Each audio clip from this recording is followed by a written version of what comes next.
आपस में बराबर होगा। अब मैं बात करने जा रहा हूँ मैग्नीट्यूड आपस में बराबर होगा पर वेक्टर आपस में बराबर नहीं होंगे, ठीक है ना।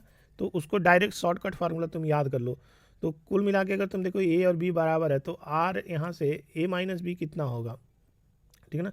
तो ए माइनस बी कितना होगा, क्योंकि अगर ए बी बराबर है यहाँ से तो ए प्लस बी की जो वैल्यू निकालोगे तो वो तो तुम पहले ही निकाल चुके हो, ठीक है ना भाई। एंगल कितना थीटा ही है।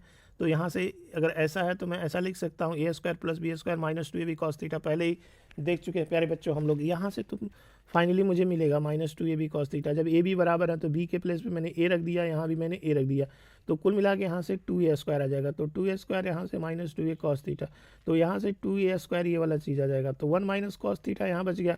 तो 1 माइनस कॉस थीटा का फार्मूला अभी ऊपर देखो मैं पढ़ाया हूँ 2 साइन स्क्वायर थीटा बाई 2। तो 2 साइन स्क्वायर थीटा बाई 2, या नहीं तो मैथमेटिकल टूल में देख लेना।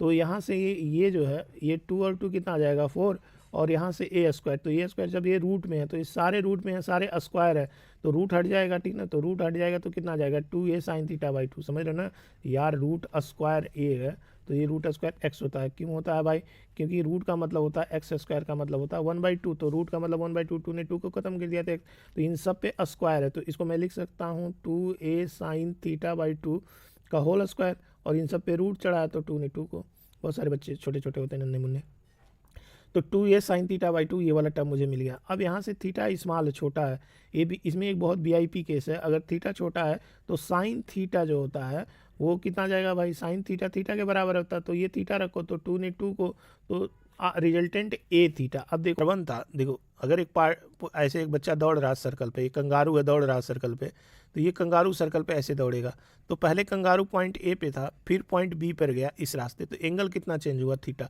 तो पोजीशन वेक्टर बदल गया ना भाई, पहले यहाँ था, पहले ए पे था बी पे आ गया पोजीशन वेक्टर। तो पोजीशन वेक्टर सिर्फ एंड सिर्फ किस में बदला है, डायरेक्शन में बदला, लेंथ में नहीं बदला है। तो यहाँ r1 बराबर है r2 के, पर r1 vector is not equal to r2 vector. तो मैं बड़े प्यार से अपना फार्मूला अप्लाई कर सकता हूँ।